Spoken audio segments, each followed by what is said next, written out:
All right, so what do you think? There's been various reports. Did they overpay?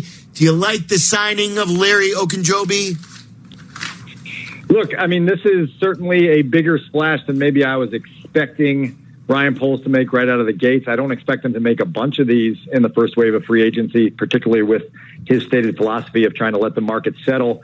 They're rebuilding this roster right now, and this defensive front isn't what it was a few years ago. Akeem Hicks is not here. Khalil Mack's not here. Bilal Nichols is on his way out the door.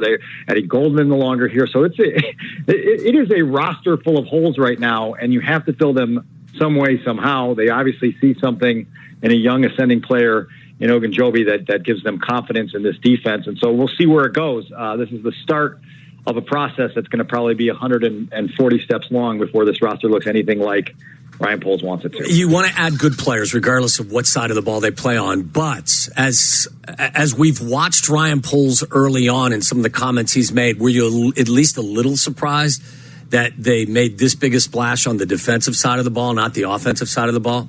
Well, here's my answer to that is people tend to get freaked out too early about these things. Let's see the full log of roster moves made on May 1st, right? Let's let them go through free agency and the draft and then look at all those moves in totality and see how much they invested on each side of the ball with both free agency money and draft capital, and we'll see how that all shakes out. I think there's often a tendency a team takes a guy in the first round of the draft and it's like, well, they should have drafted the other side of the ball.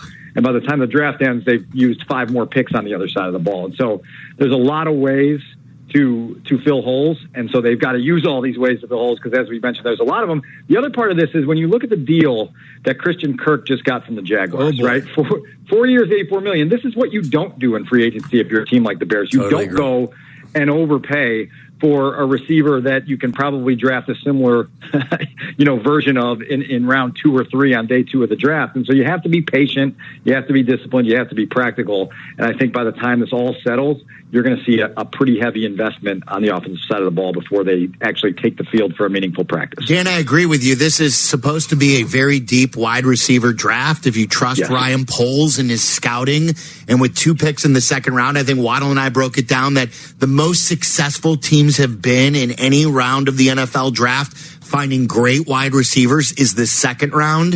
That you've got 2 picks in the second round. Why go after some of those? And this is at least a premium position in a coach who's a defensive coach to sort of anchor his defense. No question, right? And like I said, you're rebuilding that defense, and there's going to be. Look, I expect them to sign a receiver before free agency is over. It might just be Tuesday of next week, right, where you get somebody else that's taken off the scrap heap or the bargain shelf, and you go that route. Silvy, you mentioned it. I crunched some numbers the other day. There were 11 receivers last season that had at least 1,100 yards and 6 touchdowns. Only 3 of those were first rounders, right? So day 2 of the draft has become a place where you can get guys that make a splash at that position. They make a splash earlier now than they ever did before. And so not only do you have those 2 in the second round, but you also have 1 in the third round that gives you some flexibility. And so there's going to be some wiggle room there. That was probably the biggest part of the Mack trade that works in the Bears' favor, is it gives you another swing on day 2, preferably for a position that can help Justin Fields. Dan, are you hearing any other whispers about moves that would be made to move away from some of their current players, whether it be a deal for whoever it may be, Robert Quinn or others? Yeah, I mean, look, they're gonna dangle those things and try to figure out what a price tag is. I think we all expect Danny Trevathan to eventually get cut. I think his deal is better served as a post-June 1 cut to free up that space. But you look at this, guys. I tweeted a variation of this last week, but you go back to the kickoff game of the 100th season, right? That's like 2.5 years ago in September of 2019, and what their 53-man roster looked like then, and the guys that are still around, it's basically Roquan Smith, Eddie Jackson, and Cody Whitehair.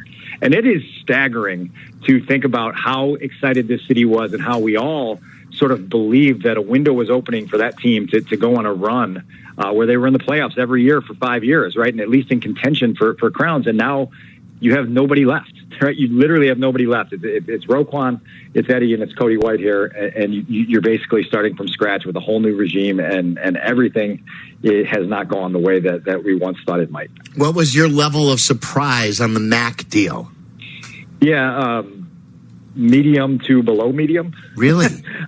Yeah, I mean, look, because it's a piece, right, that Ryan Poles can get something back on right now. If you look at this roster objectively and you make the conclusion that we have all made on these airwaves that this team is a long way from contending for anything meaningful, then you have to say, okay, when do we foresee ourselves contending for something meaningful, and who are the players we expect to be sort of ascending and in the heart of their career when that happens? Khalil Mack's not on that list. And so you had a chance to get something back for a guy who obviously was really, really good in stretches here, but was also hurt and never lived up to what they traded for or what they paid for him. And so it just makes sense at this period of transition to try to get something back for him. And now we'll see what they do again with that day 2 pick. I did say last week that I wished that 6th rounder that they got back in the deal was for this year, right? Something that gave them a little more immediate value. Instead, they got to wait another year to use that pick, and we'll see what they do with that one as well. Did you mention Robert Quinn and what you think they're going to do with him going? Like, can they halfway this, or do they have to now trade Robert Quinn? What do you mean by halfway it?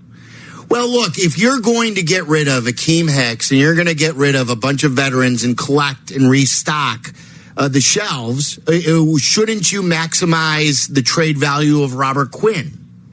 Yeah, I mean, you should certainly answer calls, right, and figure out how the offers match up with what you ultimately want back for a player coming off a really good season, right? And you try to leverage that. You don't need to necessarily do that before, April 25th when you're really diving into this year's draft. You can do that again in the fall, right, when teams are trying to figure out, oh, hey, we're one piece away. We're trying to contend this year. Trade deadline in October will be worth watching as well, right? So there is that piece of this where you don't have to get super antsy and try to get everything back right now. The only thing with that is if Robert Quinn has a season like he had in 2020 this year, you lose all the value. You're trading him at his highest possible point. Right now, you're saying? Yes. Right. So you answer those calls, right? And you continue to answer them until November, right? And you try to figure out what you can bring back in that regard. This is a long haul here. And I think that there was a sense I got from fans on Twitter and social media over the weekend that it was a little jarring to realize what we have all been sort of tiptoeing towards for a while, that this team is irrelevant right now and that they are a long way away from being relevant again. And so there are going to be a lot of steps in the process that are a little bit painful.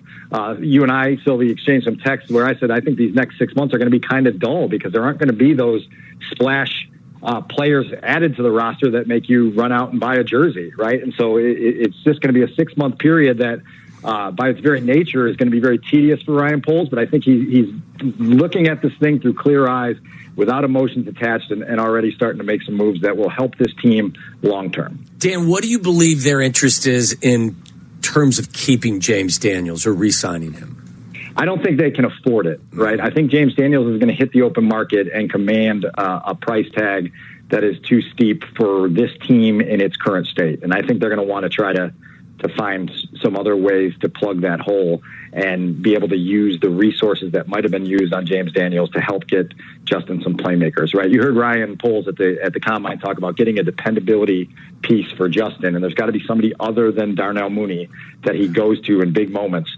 And so that's got to be a big priority for them, and they're going to have to figure out how to wiggle around in that stretch to find one of those guys.